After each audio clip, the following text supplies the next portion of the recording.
अगर उसका आत्मा तुम में बसा है, तुम्हारी मुर्दा चीजें जी उठ रही यीशु के नाम में, क्योंकि उसका आत्मा तुम में बसा हो। ये इम्पॉसिबल है तुम्हारा फाइनेंस मरा रह जाए अगर तुम्हें ये रेवलेशन है। तुम्हारी सेवा मरी हुई, इम्पॉसिबल। अब संभाल के क्या रखना है? अपना आईफोन, उसका आत्मा।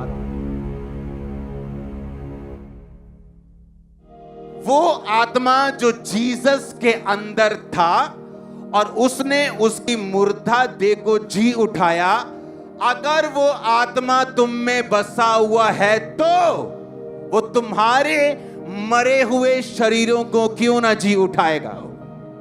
अब सवाल है, तुम में बसा है कि नहीं? तुम में बसा है कि नहीं? वो तुम जानते हो, वो मैं नहीं, तुम जानते हो। तुम्हारे परिवार भी नहीं जानता, तुम्हारी मम्मी भी नहीं जानती, तुम्हारे पापा भी नहीं जानता। वो तुम जानते हो कि वो आत्मा तुम में बसा है कि नहीं।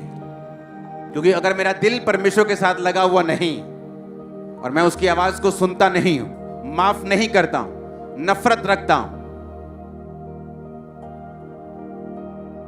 तो बांस को पेंट करते वक्त, आपको तो पता है बांस पेंट कर रहा हूं, मुझे भी मालूम है बांस पेंट कर रहा हूं, लेकिन उसको मालूम नहीं है मैं पेंट कर रहा हूं। आपको तो पता है मैं बोल रहा हूं, मुझे पता है मैं बोल रहा हूं, उसको नहीं मालूम मैं बोल रहा हूं। आपको मालूम है आप बैठ के ताली बजा रहे और मैं आपको ताली बजाते देख रहा हूं, पर उसको मालूम नहीं कि तुम ताली बजा रहे। अगर उसका आत्मा तुम में बसा है, निशानी होगी, तुम जी उठोगे। ऐसा पॉसिबल नहीं तुम्हारा फाइनेंस मरा हुआ रह जाए कि उसका आत्मा जो मसीह में बसा हुआ था उसको उसने जी उठाया। वही आत्मा तुम में बसा हुआ है। जो आत्मा जीसस के अंदर था, सेम लेवल का आत्मा, 90% नहीं, 80% नहीं, 100% तुम में बसा हुआ। लेकिन वो मर्जी अपनी है कि घर में अगर फेरारी भी खड़ी हो तो तुमको पैदल जाना है तो तुम्हारी मर्जी, कि अच्छा 3 स्टोरी घर डाला है फिर भी एक गली में सोना है, वो तुम्हारी मर्जी है। तुम राजाओं के राजा के बेटे और बेटियां फिर भी भीख मांग के खाना है, फिर तो तुम्हारी मर्जी। कि है तुम जीवित परमेश्वर की संतान और उसका आत्मा हमें बसा हुआ है, फिर भी मुर्दों की तरह जिंदगी बितानी है, तो फिर हमारी मर्जी। इसलिए परमेश्वर ने कहा था इट इज फिनिश्ड, सब कुछ पूरा हुआ। तुम्हारे उद्धार का काम, हीलिंग का काम, डिलीवरेंस का काम, तुम्हारी बरकत का काम, श्रापों से मुक्ति का काम, सब कुछ पूरा हुआ। अब जस्ट विश्वास करना, उसका आत्मा ग्रहण करना, दैट्स इट। तो बाइबल कहती है अपने आप को उस आत्मा से परिपूर्ण करते जाओ तो तुम में बसा हुआ है। कैसे करते परिपूर्ण?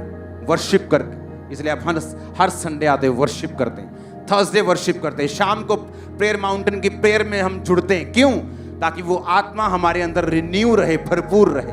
वो आत्मा को बुझाना नहीं, उसको ठंडा नहीं करना, क्योंकि वही आत्मा है जो आपके अंदर जी उठाएगा। कोई मेडिसिन कई बार काम नहीं करती क्योंकि परमेश्वर का आत्मा काम करना चाहता है।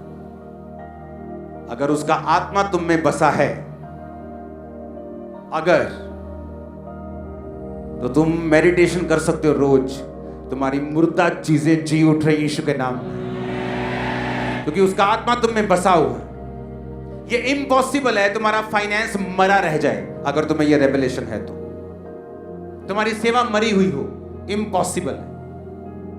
अब संभाल के क्या रखना है? अपना आईफोन, उसका अपनी रेपुटेशन संभाल के रखनी।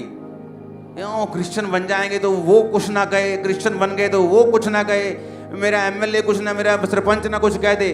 वो संभाल के रखना है कि आत्मा संभाल के रखना? तुमने वो संभाल के रखा इसलिए तुम मुर्दा हो, क्योंकि वो आत्मा जो तुम में बसा हुआ है वो जानता है तुम्हारी चीजें मुर्दा है, उसे जी उठाना है।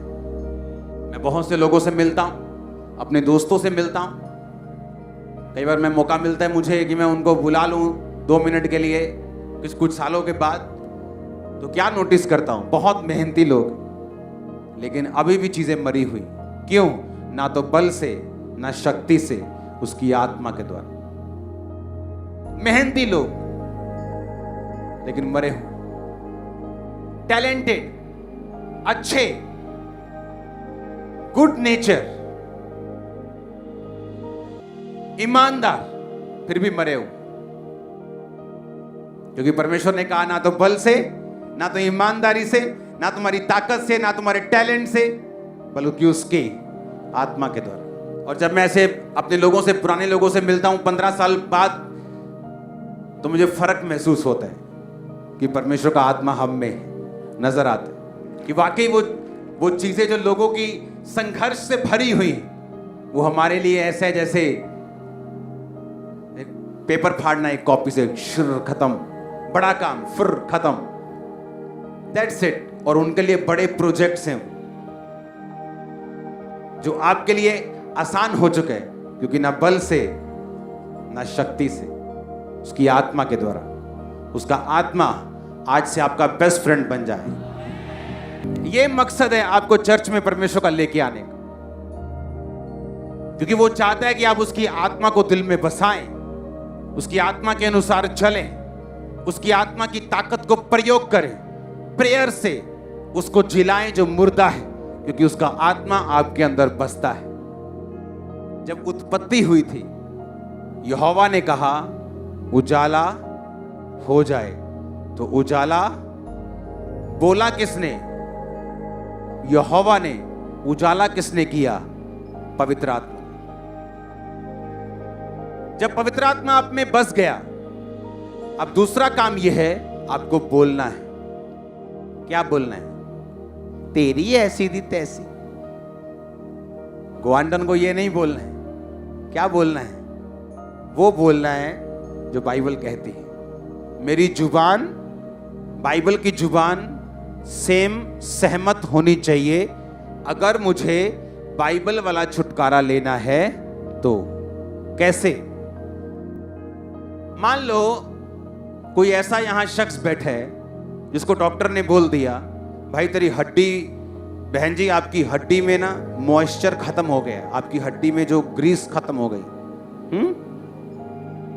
आपकी हड्डी सूख गई, अब आपको पेन होता है।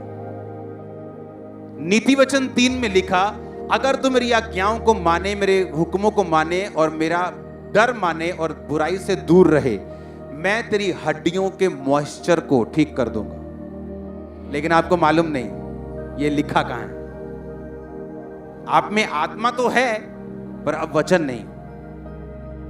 अगर किसी को मालूम हो कि ये बाइबल में लिखा है कि ग्रीस दोबारा आएगी, क्योंकि वचन कहता है कि वो तेरी हड्डियों को फिर से, तेरे शरीर को भला चंगा और तेरी हड्डियों को पुष्ट करेगा। पुष्ट करने का मतलब इब्रानी भाषा में है मॉइस्ट करेगा, फिर से मॉइस्चर आ जाएगा, फिर से वो गीली हो जाएंगी, ग्रीस वाली हो जाएंगी। तो वो क्या करेगा बंदा? वो बैठेगा, उसका आत्मा परमेश्वर का उसका अंदर है, उसको मालूम है कि वो पाप से बाहर है, खुदावंद को ही मानता है, लंगर प्रसाद से परे है। अब वो बैठेगा और उन वचनों को बोलेगा कि परमेश्वर तेरे वचन में लिखा है कि तू मेरी हड्डियों को पुष्ट करेगा। अपनी हड्डी पे हाथ रखेगा, जी उठने के लिए बोलेगा और रिजल्ट देखेगा और हैरान होगा।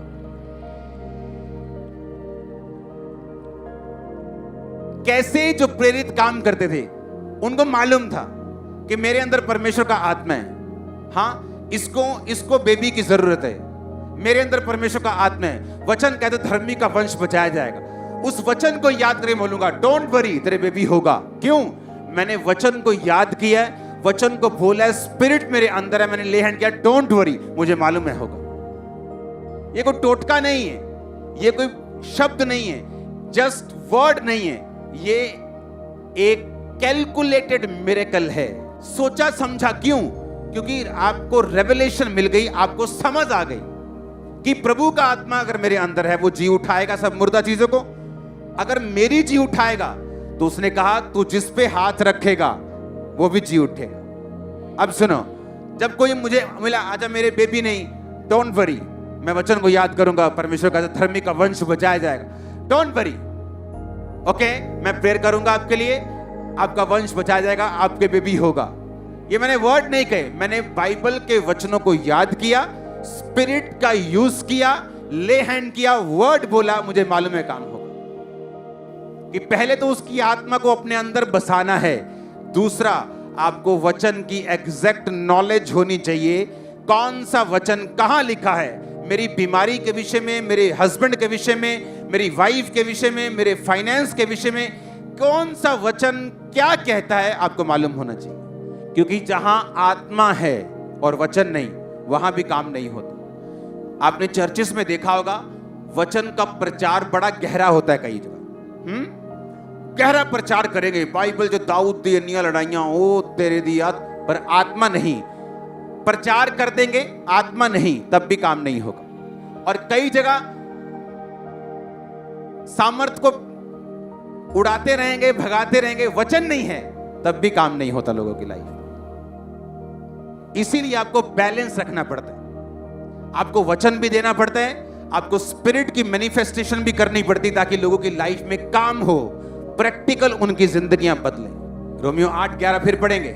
यदि मसीह का आत्मा जिसने यीशु को मुर्दों में से जी उठाया अगर तुम में बसा हुआ है, तो वो तुम्हारी नश्वर देहों को भी क्या करेगा, जी उठाए। प्रॉब्लम ये नहीं कि तुम्हें अपना बिजनेस चलाने के लिए पैसा चाहिए, प्रॉब्लम ये है जो आत्मा या तो तुम में बसा नहीं, अगर बसा हुआ है तो तुम उसको काम में नहीं लेके आए अब तक। हालेलुया।